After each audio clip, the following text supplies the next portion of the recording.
নমস্কার, আমি ভাস্বতী। খবর শুনছেন আপডেট বাংলা চ্যানেল থেকে। জানাবো পশ্চিমবঙ্গ, দেশ এবং বিদেশের বাছাই করা 40টি তাজা খবর। প্রতিদিনের সেরা খবরগুলি আপনার হাতের মুঠোয় পৌঁছে দিতে আমরা আছি সদা প্রস্তুত। শুরুতেই জানাবো সংবাদ শিরোনাম। হাঁটতে পারেন না স্বামী, পিঠে করে বয়ে জনতার দরবারে মুখ্যমন্ত্রীর আশ্বাস পেয়ে আপ্লুত সস্ত্রীক সন্ন্যাসী মণ্ডল। ইউনিয়ন রুমে দুষ্কৃতীদের সেফ রুম, 2 ট্রলি টাকার পর এবার সুরেন্দ্রনাথে উদ্ধার বন্দুক, কন্ডোম। মমতার আমলে কোণঠাসা ছিলেন খোদ মমতার ভাই, পালাবদল দেখেই পাল্টি বাবুনের। যাদবপুর স্টেশনের বাইরে বুলডোজার, উচ্ছেদ আটকাতে জমায়েত বামেদের, সৃজন বললেন রাত জেগে থাকছি। পালাবদলের পরেও ভাঙড় আছে, ভাঙড়ে আইএসএফ বিজেপি সংঘর্ষে চলল ভাঙচুর, বোমাবাজি। প্যান্টে উড়ে বসল রানী, মুহূর্তে তরুণের পশ্চাৎপদে মৌমাছির ঝাঁক, চোখ কপালে নেটপাড়া। মুক্তিযোদ্ধা আওয়ামী নেতার শেষকৃত্যে জয় বাংলা স্লোগান, বাংলাদেশে আটক একাধিক।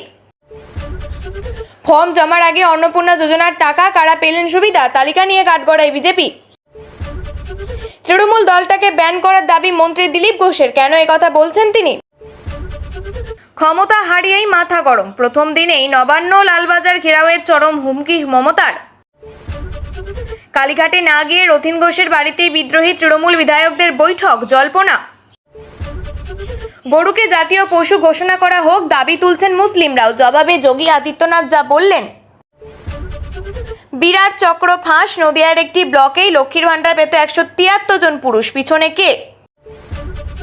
কে হতে পারেন? তথ্য সংস্কৃতি মন্ত্রী, বদলাবে টলিউডের হাল, কি বলছেন রুদ্রনীল? সময় দিত, সঙ্গ দিত, ঠিক কি চক্র চালাতেন ইন্দ্রনীল সেন?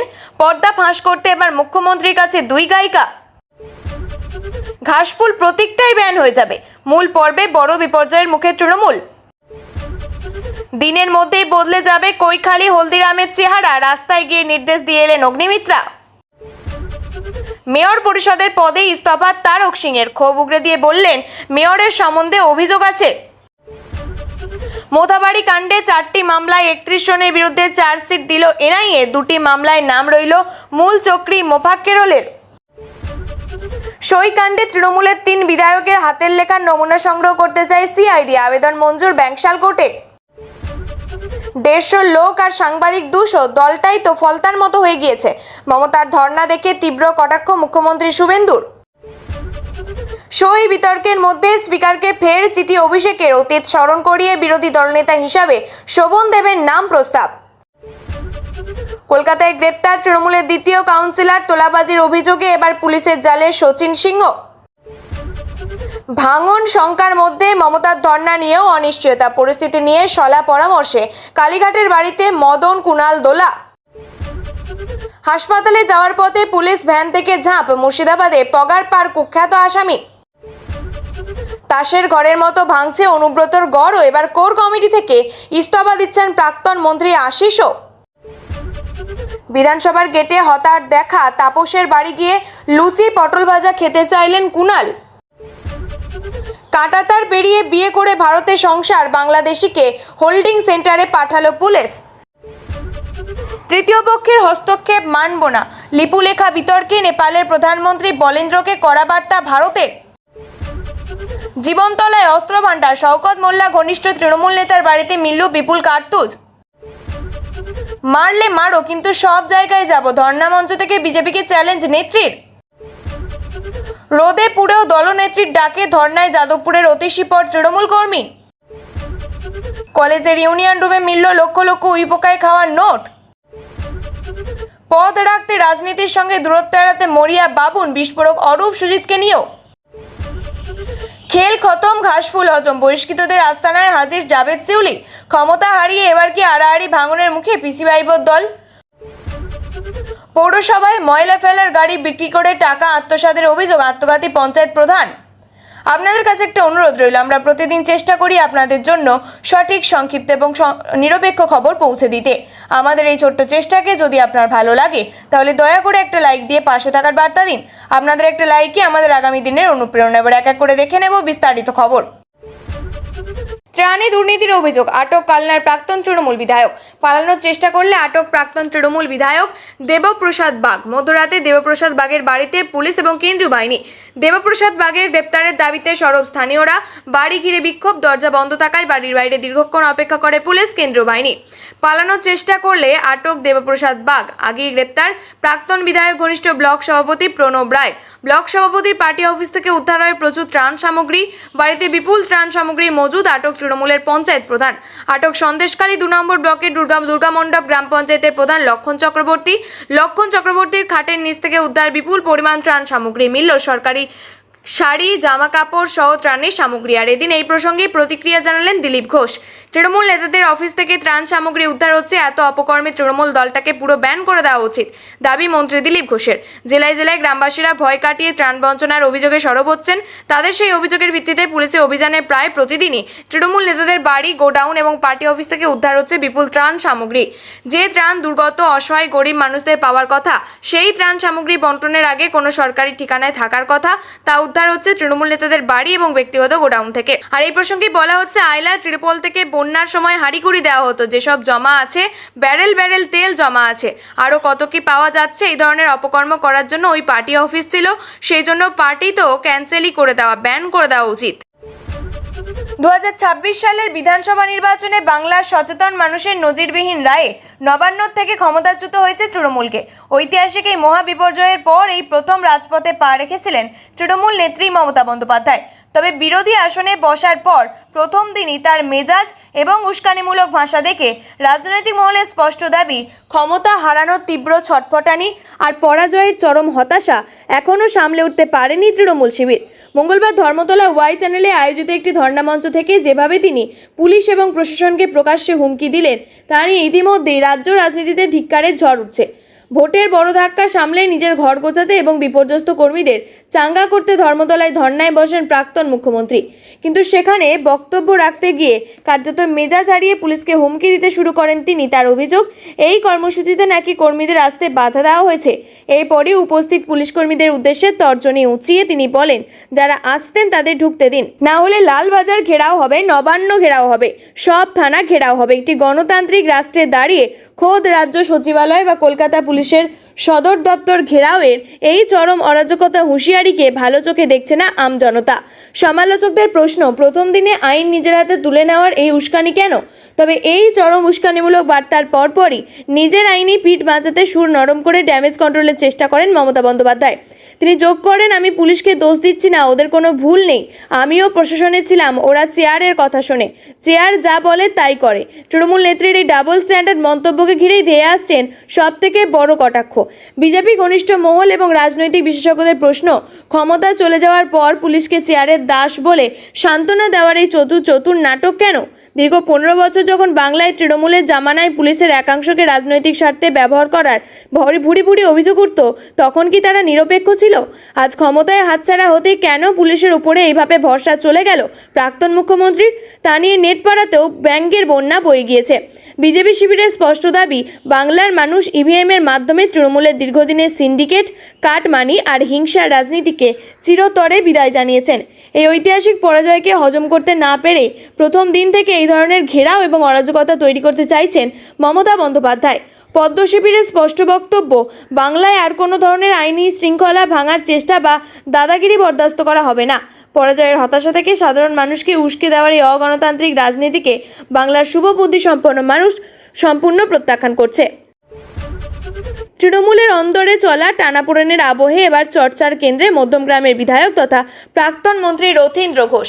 দলীয় সূত্রে দাবি, রবিবার কালীঘাটে মমতা বন্দ্যোপাধ্যায় ডাকা বৈঠকে তাকে দেখা যায়নি। একই দিনে তার মধ্যমগ্রামের বাড়িতে কয়েকজন বিধায়কের বৈঠক হয়েছিল বলেও রাজনৈতিক মহলের একাংশের দাবি।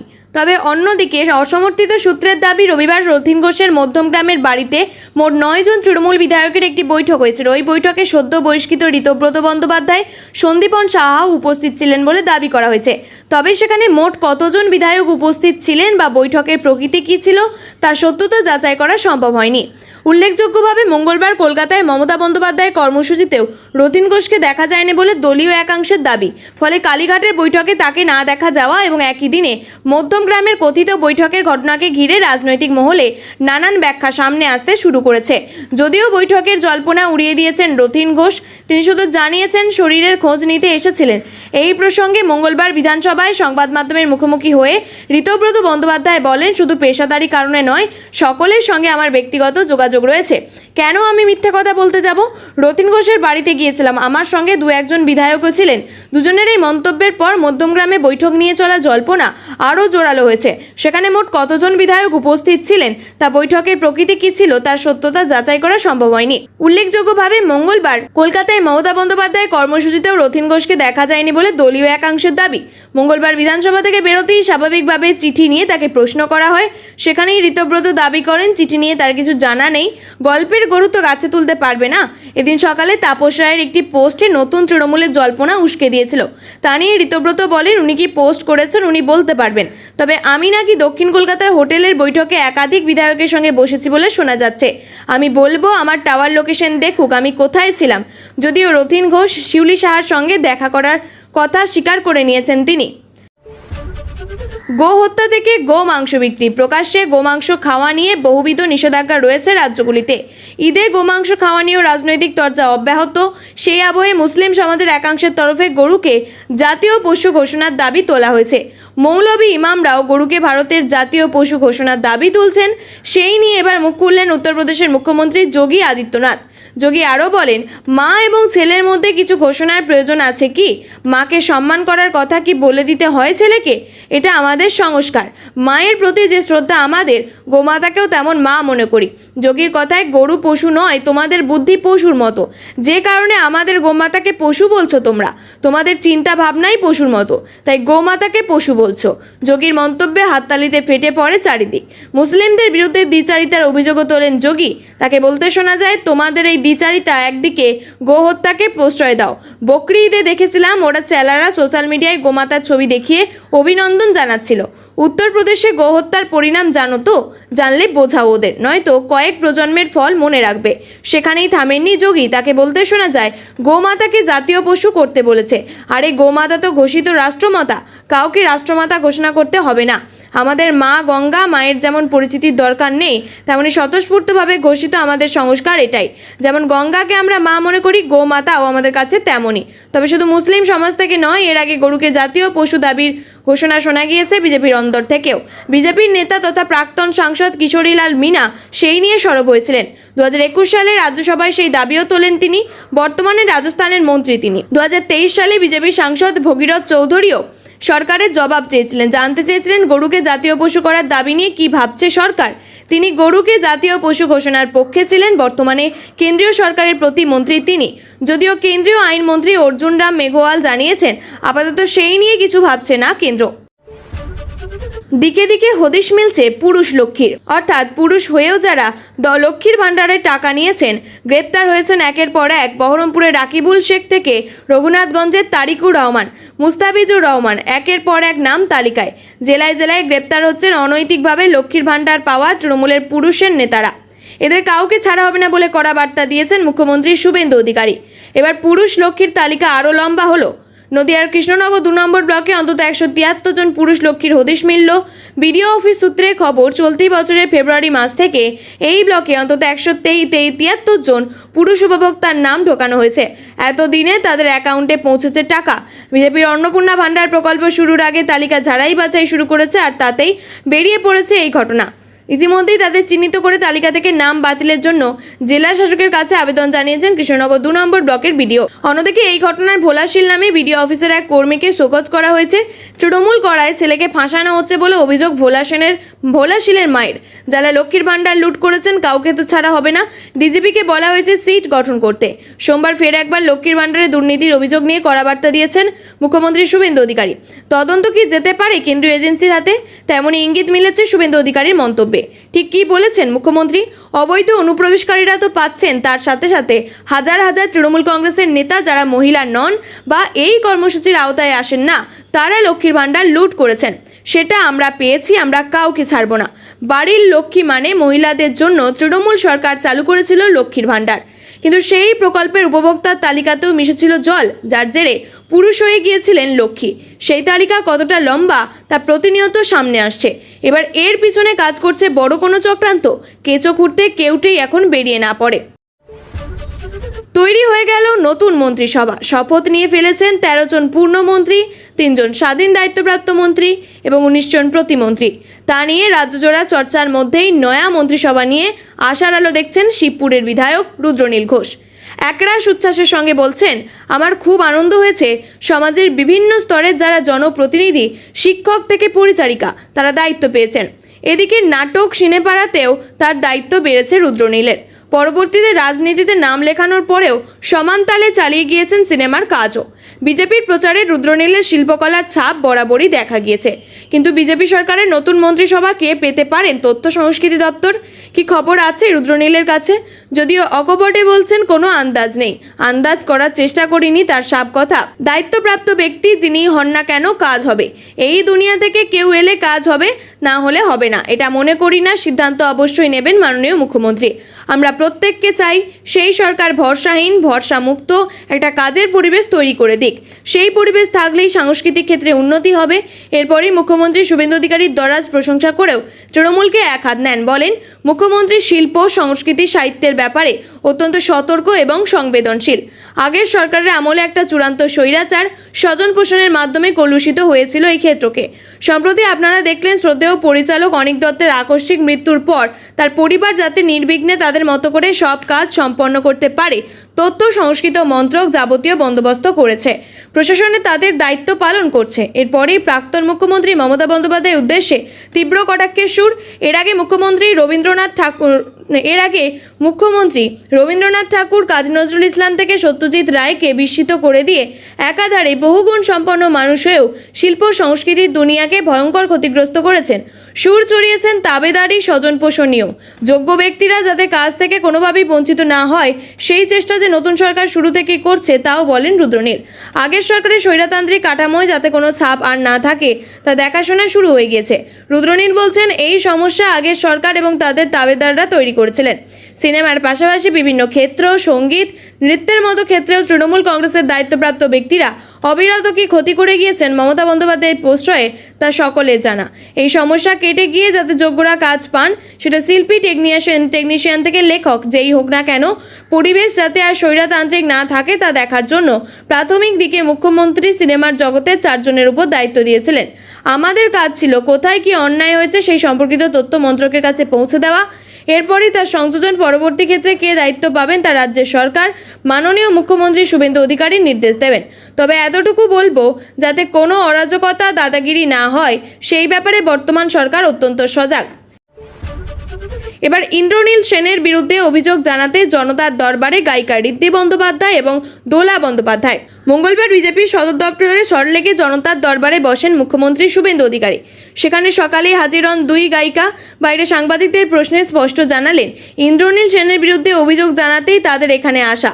তাদের পাশে বসেই ছিলেন দোলা বন্দ্যোপাধ্যায়। ঠিক এইভাবেই সিন্ডিকেট চালাতেন ইন্দ্রনীল। ঋদ্ধি বন্দ্যোপাধ্যায় বলেন, ইন্দ্রনীল সেনের সিন্ডিকেট রাজ চলতো মূলত সিনিয়র, জুনিয়র, মাঝবয়সী শিল্পীদের নিয়ে নেক্সাস চলতো। আমাদের কাছে তথ্য রয়েছে, বিল রয়েছে, তার মধ্যে সরকারি আধিকারিকরাও যুক্ত ছিলেন। যেহেতু আমরা ইন্দ্রনীল সেনের বিরুদ্ধে সুর চড়িয়েছিলাম, তাই আমাদের কেউ 12-18 বছর ধরে ব্যান ছিলাম। ঋদ্ধি জানান, অনেক বঞ্চিত শিল্পীদের কথায় আমরা দুজনেই এখানে বলতে এসেছিলেন তার কথায় আমাদের কোনো চাওয়া পাওয়া নেই। লবি কালচার, কাটমানি যাতে বন্ধ হয়। সঙ্গীতেও রয়েছে কাটমানি। কিভাবে নেওয়া হতো কাটমানি তার ব্যাখ্যাও দেন তিনি। ঋদ্ধি বলেন, ধরুন কোনো এক জুনিয়র শিল্পীকে 7টা অনুষ্ঠান দেওয়া হচ্ছে, তারা সরকারি অনুষ্ঠান ছাড়া অন্য কোথাও কাজ পায় না।